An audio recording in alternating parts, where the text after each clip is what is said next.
সংবাদ সবাইকে স্বাগত জানাচ্ছি। আমি ফিরোজ তোহা। শুরুতেই আরবে কেবলস সংবাদ শিরোনাম। ইসরায়েল ফিলিস্তিন পুরোদমে যুদ্ধ চলছে, আর এই যুদ্ধের সর্বশেষ আন্তর্জাতিক গুরুত্বপূর্ণ আপডেট সংবাদ জানিয়ে দিব। আইসিজের রায়ের পর গাজায় হামলার তীব্রতা বাড়ালো ইসরায়েল। এরপর জানিয়ে দিব গাজা যুদ্ধে ইথিওপিয়ার নাগরিকদের বলির পাঠা বানিয়েছে ইসরায়েল। আরও জানিয়ে দিব ইসরায়েলি হামলায় সিরিয়ায় হিজবুল্লাহর 2 সদস্য নিহত। এরপর থাকবে সুখবর, ইতালির পার্লামেন্টে ফিলিস্তিনের পতাকা উড়ালেন সাবেক এমপি। আরও জানিয়ে দিব জেলেনস্কির মেয়াদ শেষ, সে অবৈধ বললেন পুতিন। এবং সর্বশেষ জানিয়ে দিব ভারতের জমি দখল করছে চীন, মোদির 56 ইঞ্চি বুক কোথায়, প্রশ্ন কংগ্রেস নেতার। আইসিজের রায়ের পর গাজায় হামলার তীব্রতা বাড়ালো ইসরায়েল। জাতিসংঘের আন্তর্জাতিক বিচার আদালত বা আইসিজে শুক্রবার এক নির্দেশ দেয় যে ফিলিস্তিনের দক্ষিণাঞ্চলের রাফাতে অবশ্যই ইসরায়েলকে সামরিক অভিযান বন্ধ করতে হবে। জাতিসংঘের এই শীর্ষ আদালত তাদের রায় আরও বলে, মিশরের সঙ্গে গাজার সীমান্তে যে রাফা ক্রসিং রয়েছে সেটাও প্রয়োজন অনুযায়ী পর্যাপ্ত পরিমাণে মানবিক ত্রাণ প্রবেশের জন্য খুলে দিতে হবে। ইসরায়েলের বিরুদ্ধে দক্ষিণ আফ্রিকার করা মামলার পরিপ্রেক্ষিতেই এই আদেশ দেয় আইসিজে। তবে আইসিজের রায়ের কয়েক মিনিটের মধ্যেই গতকাল রাফায় এক শরণার্থী শিবিরে সিরিয়াস হামলা চালায় ইসরায়েল।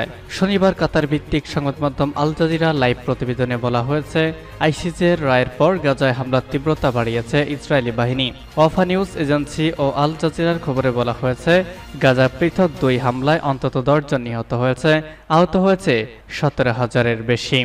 এর আগে ইসরায়েলের পক্ষ থেকে বলা হয়েছে, গত 7 অক্টোবরের হামলার পর ফিলিস্তিনের সশস্ত্র গোষ্ঠী হামাসকে নির্মূল করার জন্য রাফায় অভিযান চালানো অত্যন্ত গুরুত্বপূর্ণ।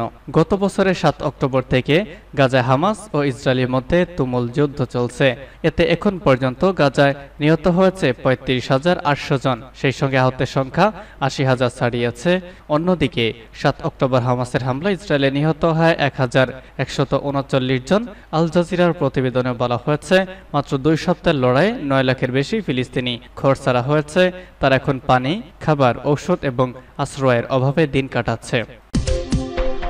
গাজা যুদ্ধে ইথিওপিয়ার নাগরিকদের বলির পাঠা বানিয়েছে ইসরায়েল। বর্ণবাদের অস্তিত্ব এবং ইহুদিবাদী ইসরায়েলের শাসক গোষ্ঠীর বর্ণবাদী আচরণ এবং ব্যবস্থা বিশ্ব সম্প্রদায়ের কাছে অতি সুপরিচিত, এবং এই জাতিগত বৈষম্যের শিকার হওয়া সম্প্রদায়ের উদাহরণ হলো স্বয়ং ফালাসার ইহুদিরা। অধিকৃত ফিলিস্তিনি ভূখণ্ডে বসবাসের জন্য অন্যান্য দেশ থেকে ইহুদিদের আকৃষ্ট করা ছিল ইসরায়েলি সরকারের অন্যতম গুরুত্বপূর্ণ মিশন। সামরিক অভিযানে ইহুদিবাদী শাসকদের পরাজয় ও ব্যর্থতার প্রধান কারণ ছিল মূলত ইসরায়েলি সৈন্যদের মধ্যে ভয়, আতঙ্ক এবং দুর্বল মনোবল। তাই এই দখলদার শাসক গোষ্ঠীর শাসনামলে ফালাসা ইহুদিদের ইথিওপিয়ান বংশোদ্ভূত, যাদের জীবনধারা এবং সামাজিক মর্যাদা ছিল খুবই নিম্ন স্তরে, তাদেরকে যুদ্ধের প্রথম সারিতে এবং সবচেয়ে বিপজ্জনক ফ্রন্টে মোতায়েন করা হয়। সাধারণভাবে অন্যান্য শ্বেতাঙ্গ ইহুদিরাই আফ্রিকান ইহুদিদের খুব বেশি পাত্তা দেয় না এবং বৈষম্য নির্বিশেষে এমনকি তারা তাদের মানুষ হিসাবে ত্রুটিপূর্ণ বলে মনে করে। যেমন ইথিওপিয়ান কৃষ্ণাঙ্গ ইহুদিরা অধিকৃত ফিলিস্তিনি হাসপাতালে রক্ত দিতে গেলে শ্বেতাঙ্গ ইসরায়েলিরা তাদের রক্ত ব্যবহার করতে অস্বীকৃতি জানিয়েছিল এবং বিশ্বাস করে যে তাদের রক্তে সম্ভবত অনেক ভাইরাস রয়েছে। বেশিরভাগ শ্বেতাঙ্গ ইসরায়েলি ফালাসাদের ইহুদি বলে মনে করে না, তবে ইসরায়েলের শাসনের সবচেয়ে কঠিন সময়ে এসব বর্ণবাদী ইহুদিরাই কৃষ্ণাঙ্গ ইহুদিদেরকে বলির পাঠা হিসেবে ব্যবহার করছে। 1970 সালে ইহুদিবাদী শাসক গোষ্ঠী ফালাসাদের তাদের জনসংখ্যা বাড়াতে এবং ফিলিস্তিনি ভূমিতে অভিবাসন হতে উৎসাহিত করার জন্য ইহুদি হিসাবে স্বীকৃতি দেয়। ইসরায়েলি হামলায় সিরিয়ায় হিজবুল্লাহর 2 সদস্য নিহত। Syrian observatory of human rights জানিয়েছে, পশ্চিম সিরিয়ার শহর কোসাইরের কাছে বেশ কয়েকটি যানবাহনকে লক্ষ্য করে ড্রোন হামলা করেছে ইসরায়েল। এতে হিজবুল্লাহর 2 সদস্য নিহত হয়েছে। এছাড়া বেসামরিক কয়েকজন লোক আহত হয়েছে। শনিবার কাতার ভিত্তিক গণমাধ্যম আল জাজিরার এক প্রতিবেদনে এই তথ্য জানানো হয়েছে। প্রতিবেদনে বলা হয়েছে, পর্যবেক্ষক সংস্থার মতে হামলার পর আগুন ধরে যাওয়া যানবাহনগুলো লেবাননের সীমান্তের কাছে সিরিয়ার দাবা সামরিক বিমান ঘাঁটির দিকে যাচ্ছিল। তবে এই হামলার বিষয়ে ইসরায়েল কোনো মন্তব্য করেনি। উল্লেখ্য, 2024 সালে এখন পর্যন্ত ইসরায়েলি ভূখণ্ড বা সিরিয়ার ভূখণ্ডে 41টি হামলা চালিয়েছে। পর্যবেক্ষকদের মতে এতে 12 জন বেসামরিক নাগরিক সহ মোট 153 জন নিহত হয়েছে। ইতালির পার্লামেন্টে ফিলিস্তিনের পতাকা ওড়ালেন সাবেক এমপি। ইতালির পার্লামেন্টে ফিলিস্তিনের পতাকা উড়ালেন দেশটির সাবেক এমপি স্টেফানো আপুজ্জো। শনিবার আল জাজিরা প্যালেস্টাইনের এক্স অ্যাকাউন্টে পোস্ট করা হয় ভিডিওটি, যা সাড়া ফেলেছে সামাজিক যোগাযোগ মাধ্যমে। মোবাইল ক্যামেরায় ধারণকৃত দৃশ্যে দেখা যায় রোমে পার্লামেন্ট ভবনের নিম্নকক্ষের জানালা টপকে কার্নিশে নেমে যান সাবেক এমপি স্টেফানো আপুজ্জো। হেঁটে হেঁটে চলে যান ব্যালকনিতে, সেখান থেকে নিজেই ঝুলিয়ে দেন ফিলিস্তিনের পতাকা। এখানেই শেষ নয়, বেলকনি থেকে চিৎকার করে ঝাড়লেন ক্ষোভ। তিনি বলেন, গণহত্যায় ইতালিয়ান অস্ত্রের যথেষ্ট ব্যবহার হয়েছে, গাজায় মৃত্যু হয়েছে ৩৫,০০০ ফিলিস্তিনির। জেলেনস্কির মেয়াদ শেষ, সে অবৈধ বললেন পুতিন। ইউক্রেনের প্রেসিডেন্ট ভলোদিমির জেলেনস্কির সময় শেষ, সে এখন আর বৈধ নয়। রাশিয়া ও ইউক্রেন শান্তি আলোচনায় বসতে চাইলে এটি একটি আইনি বাধা তৈরি করবে। বেলারুশ সফরের সময় একটি টেলিভিশন সংবাদ সম্মেলনে এই মন্তব্য করেছেন রাশিয়ার প্রেসিডেন্ট ভ্লাদিমির পুতিন। এ সময় বেলারুশের প্রেসিডেন্ট আলেকজান্ডার লুকাশেঙ্কো তার পাশে ছিলেন। রাশিয়ার আগ্রাসনের ৩ বছরে ইউক্রেন সামরিক আইনের অধীনে রয়েছে।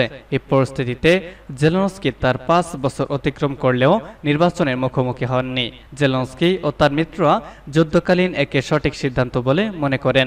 প্রেসিডেন্ট ভ্লাদিমির পুতিন বলেছেন, ইউক্রেনের সরকারি প্রতিনিধিদের সঙ্গে মস্কো শান্তি সংলাপ শুরু করতে আগ্রহী, তবে সেই সংলাপ দেশটির বর্তমান প্রেসিডেন্ট ভ্লাদিমির জেলেনস্কির নেতৃত্বাধীন সরকারের কোনো প্রতিনিধির সঙ্গে হবে না। সংবাদ সম্মেলনে পুতিন আরও বলেন, আগামী মাসে সুইজারল্যান্ডে শান্তি সম্মেলন আয়োজন করতে যাচ্ছে ইউরোপীয় ইউনিয়ন। আমার মনে হয় পশ্চিমা বিশ্বের এই সম্মেলন আয়োজনের মূল লক্ষ্য কিয়েভের বর্তমান শাসক গোষ্ঠীকে আন্তর্জাতিক বিশ্বে বৈধ বলে ঘোষণা করা, যে শাসক গোষ্ঠী ইতিমধ্যে সাংবিধানিকভাবে মেয়াদোত্তীর্ণ। এটি আসলে এক প্রকার PR কর্মসূচি, কিন্তু আইনগত বা বৈধ নথির ক্ষেত্রে এসব PR কর্মসূচির কোনো মূল্য নেই। এদিকে ইউক্রেন পার্লামেন্টের স্পিকার রুসলান স্টেফানচুক বলেন, যারা এই প্রেসিডেন্টের বৈধতা নিয়ে প্রশ্ন তোলে তারা দেশের শত্রু। 2019 সালে নির্বাচিত প্রেসিডেন্ট ভ্লাদিমির জেলেনস্কির সাংবিধানিক মেয়াদ শেষ হয়েছে গত 20 মে। তিনি অবশ্য গত বছর একটি ডিক্রি জারি করেছিলেন। সেই ডিক্রিতে বলা হয়েছিল, যতদিন ইউক্রেনে যুদ্ধ অবস্থা থাকবে ততদিন তিনি ইউক্রেনের প্রেসিডেন্টের পদে থাকবেন। সর্বশেষ জানিয়ে দিব, ভারতের জমি দখল করছে চীন। মোদির ৫৬ ইঞ্চি বুক কোথায়? কংগ্রেস সভাপতি মল্লিকার্জুন খাড়গে শনিবার অভিযোগ করেছেন, চীন ভারতের জমি দখল করে বাড়ি ও রাস্তা তৈরি করছে, কিন্তু প্রধানমন্ত্রী নরেন্দ্র মোদী নীরব। কোথায় তার ৫৬ ইঞ্চি বুক?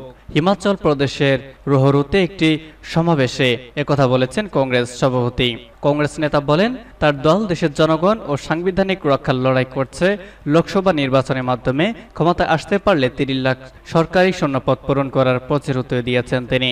খাড়গে বলেন, আমরা পাকিস্তানের বিরুদ্ধে যুদ্ধ করে বাংলাদেশকে স্বাধীন হতে সহায়তা করেছি।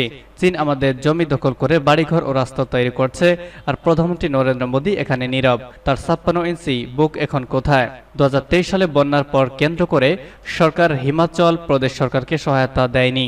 এই বিষয়ে অভিযোগ তোলেন কংগ্রেস প্রধান।